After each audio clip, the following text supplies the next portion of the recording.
Watching TV with my husband is difficult, but at least it's not watching TV with my dad.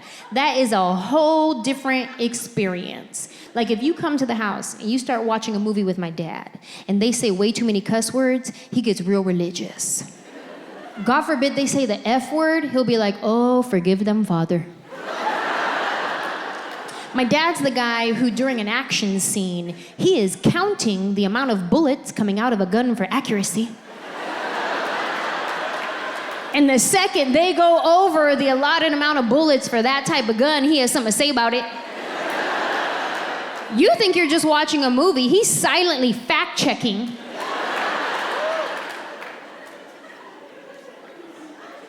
Ah, come on. 47 bullets and a Glock. This isn't real. Really, Dad? The bullets is what made it not real?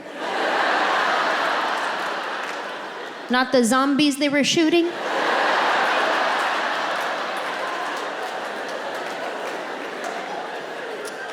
And why is it so awkward when you're watching a movie with your parents and a sex scene comes on?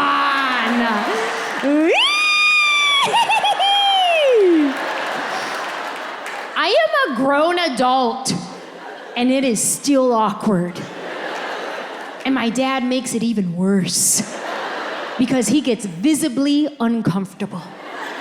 He starts shifting around in his seat. He's sweating, mumbling things under his breath, like, great, now they're gonna do it.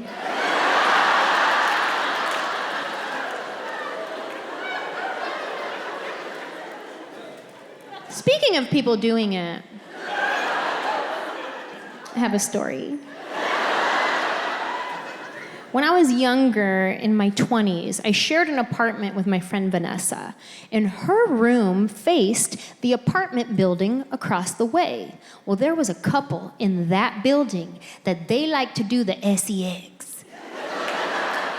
With the windows open and the blinds open, like that was their jam. So anytime they would start going at it, she would call me on the phone in my room and be like, they're doing it again, hurry up, get over here. And I'd be like, ew, and then I go running over there.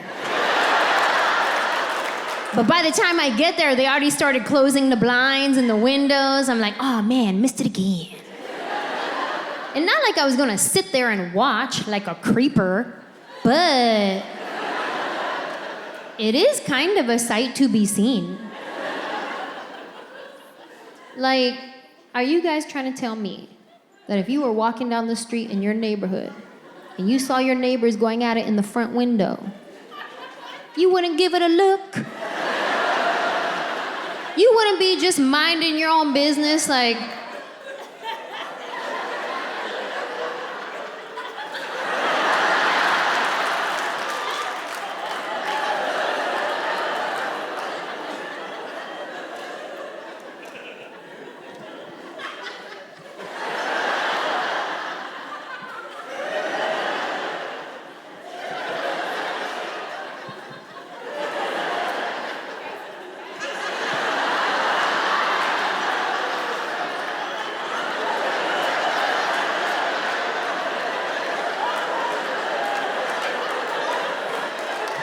you wouldn't do a lap.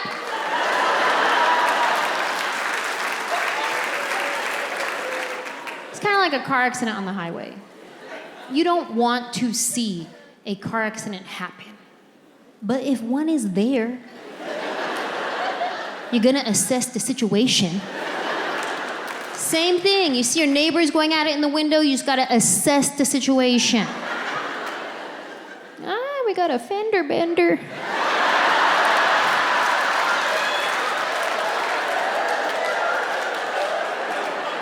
Bend her all the way over.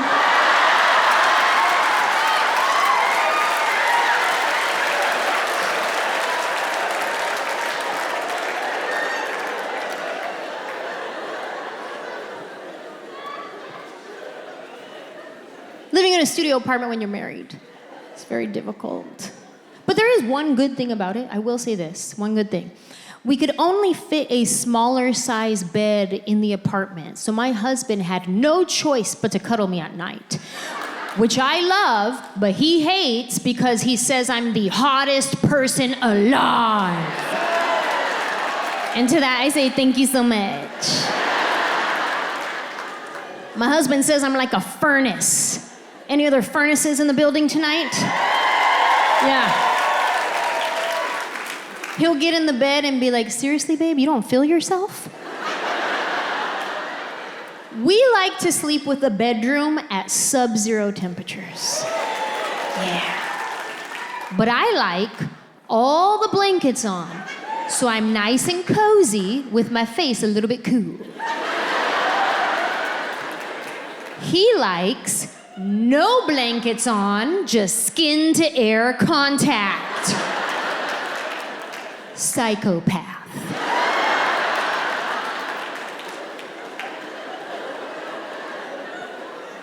I have to negotiate cuddle time with my husband. Like, he'll get in the bed and I try to cuddle him and he'll be like, babe, come on, it's hot. Seriously, babe, it's hot. I can't sleep if I'm hot, come on. And I'll be like, just give me 2 minutes of cuddling. He'll be like, okay, fine. Siri, set a timer for 2 minutes.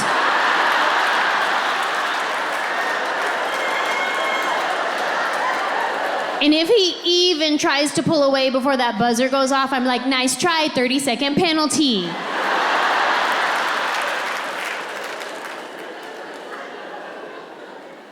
I got a tip for all the furnaces out there. This is a tip. This is what I do. I go to bed first, and I pretend like I'm asleep like an angel. Then I wait for him to get in the bed, get nice and comfortable. This is the trick right here. You gotta wait for his breathing to slow down. Right when it gets nice and slow, that's when you just spider leg him up. Welcome to Tarantula's web. Try it. If my husband tries to tell me that it's too hot to cuddle, I'll be like, okay, can you rub my feet then? And I'm very grateful because anytime I ask my husband to rub my feet, he will do it. But it only lasts about 2 minutes, and then he gives up.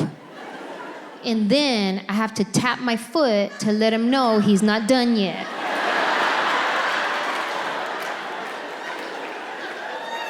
Hello? Boo-boo. It's not even time for your first 15-minute break. Yellow. And then he starts rubbing my feet again for maybe another 3 minutes, and then he just taps out. And this is how my husband tells me that he is done rubbing my feet. He goes like this.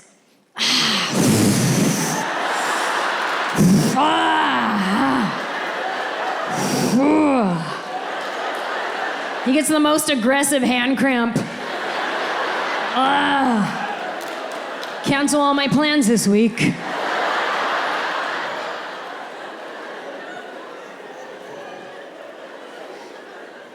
When I do finally get my husband to cuddle me at night, he likes to whisper sweet nothings. It's really cute. He'll say things like, I just want you to get off me. It's so romantic.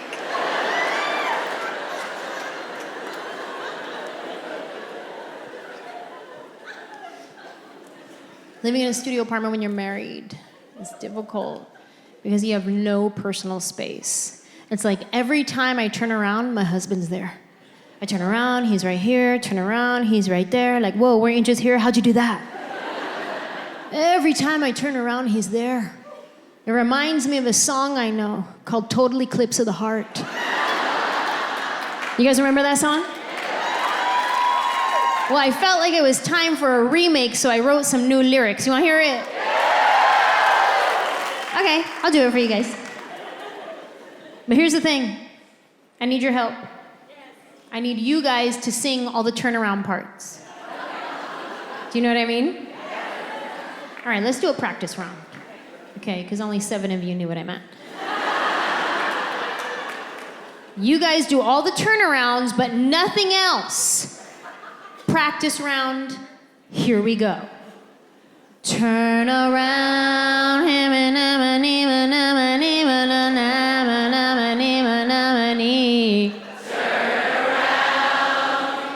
that was pretty good. I'll be honest, I wasn't expecting it to be that good. I don't know if they sat you guys in section by soprano and alto, but that was harmonious. Maybe you guys listened to the song on the way here, I don't know. But it was fresh in your mind. Okay, this is Total Eclipse of the Heart, remake based on my time living in a studio apartment with my husband. You guys do all the turnarounds, I'll do everything else. Here we go. I'll start. Turn around, every now and then I get some time to myself, and then you ruin it by chewing too loud. Every now and then I reminisce of the times when I could pee without you being around. There you go again, how did you get there so fast? Weren't you just standing right behind me somehow? Oh my God, when will I be back inside a house where I can have more than one room, where you're not near me when I zoom, where I don't have to hear you laugh, that makes me wanna kick your once upon a time I had room to myself, now feels like a tiny motel. There's nothing I can do, I'm totally living in hell.